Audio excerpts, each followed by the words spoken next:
Welcome. Today in this video, we'll focus on electric strikes and push paddles. First up, the electric strike. This device replaces a traditional door strike plate.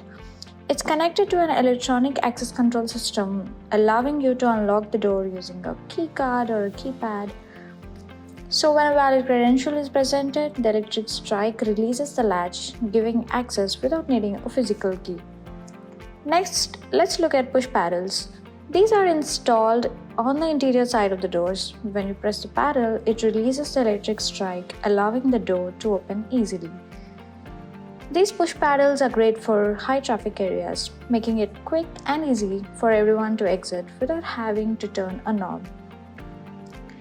So this is it for this video, showing you how an electric strike and push paddles makes it convenient and also secure at the same time. So for more information, visit our website or contact us today. Thank you.